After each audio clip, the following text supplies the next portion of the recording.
hukumnya kotoran kucing atau air kencing kucing? Air kencing kucing dan pipis kucing dan kotorannya. Karena ada sementara yang menyebutkan itu hukumnya suci.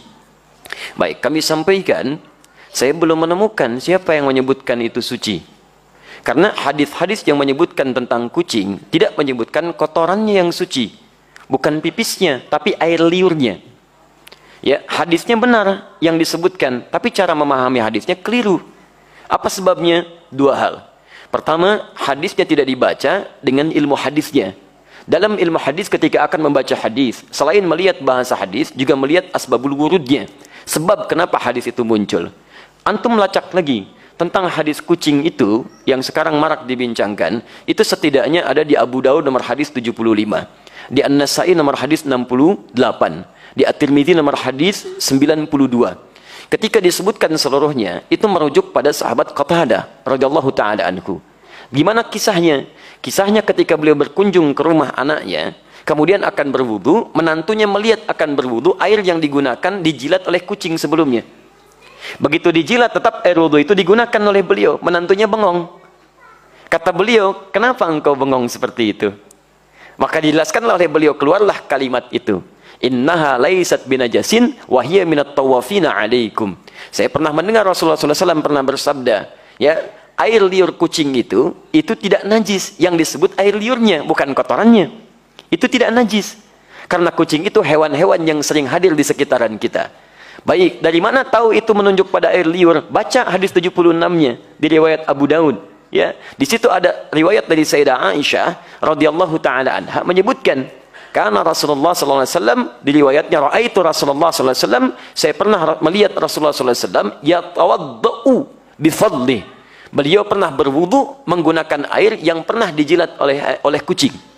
Jadi berbicara tentang air liurnya, bukan berbicara tentang kotorannya. Sekaligus ingin membedakan air liur kucing dengan air liur anjing.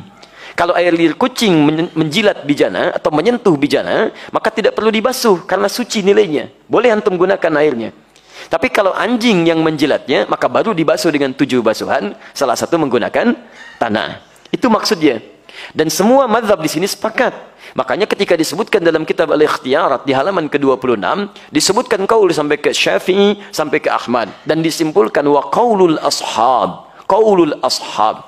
Dan pendapat para sahabat terkait dengan masalah ini, maksudnya para sahabat mazhab dari Asy-Syafi'i, dari Ahmad, mereka menyimpulkan, lihat kalimatnya, wa qaulul ashabi.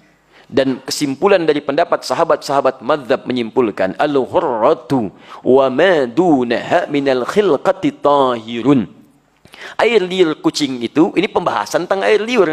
Makanya tafsirannya disebutkan su'rul hurrah. Air liur kucing itu atau hewan yang lebih kecil daripadanya, ketika menjilat apapun maka dinilai suci. Kapan tiba-tiba muncul keterangan jadi, maaf, air pipis kucing? Nah, itu kitab pernah disalin lagi teman-teman sekalian. Tapi salinannya tidak melihat kepada manuskrip, ada pecahan-pecahan. Ketika disalin itulah muncul versi kitab, berubah dari kata qaul jadi baul.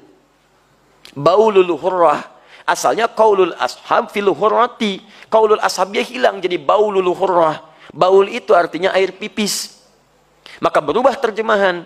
Air pipisnya kucing itu suci. Dari sini bencana mulai muncul. Nah, di teman-teman sekalian itu asalnya bersumber dari kitab yang dibaca salah salin dan tidak merujuk kepada manuskripnya. Dan nggak apa-apa, kan namanya manusia. Manusia itu kan bukan malaikat.